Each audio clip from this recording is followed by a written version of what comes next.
So the next tool that I'm going to go through is the Whittling knife. This is a Mari knife, and it's a standard bushcraft knife in a nice bright colour, so it's hard to lose. So the same thing applies with this as does to the secateurs.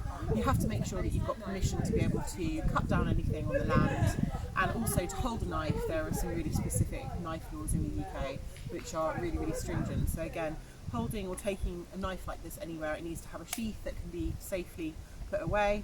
It needs to be able to be in a locked box somewhere out of sight, ideally in the boot of a car. So once you've got all that, you're good to go. You want to make sure that when you're using the tool, you're being really safe with it. So I'm making sure that there's no one around me, and if they are, they're at least 2 meters away. I want to make sure that my tool is in good condition.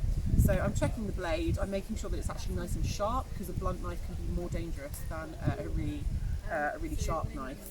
There's no rust on this, there's no prominent nicks, so it's all good and it's ready to go. And when I know it's nice and safe, then I'm able to use it.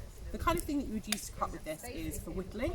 There is also a general craft knife, so I'm just going to whittle this marshmallow stick, the end of it.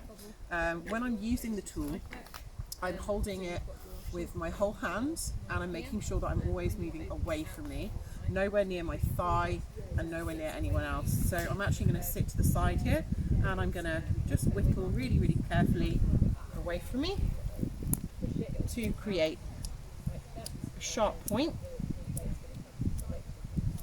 like so. And when I'm satisfied with that, ideally, if I had a cloth, I would wipe the tool to make sure that it's cleaned before it goes back into the case, but I'd also probably do that once they've been used nice and safely. The time that I wouldn't use a knife like this would be if there were people around that were not informed about how to use knives safely.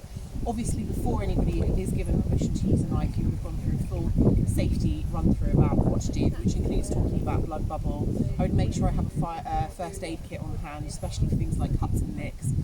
And the tools that you can use, the PPE you can use when you're working with a tool like this is gloves, which personally I find difficult to wear because I can't feel them. But if I was working with beginners, I'd make sure that each person has a pair of gloves, and I would also make sure that you have some of the carving things that you can put them for when if you're cutting towards you on your thumb. Once I was satisfied with everyone being safe and using knives properly, then maybe I would be allowing them to come out.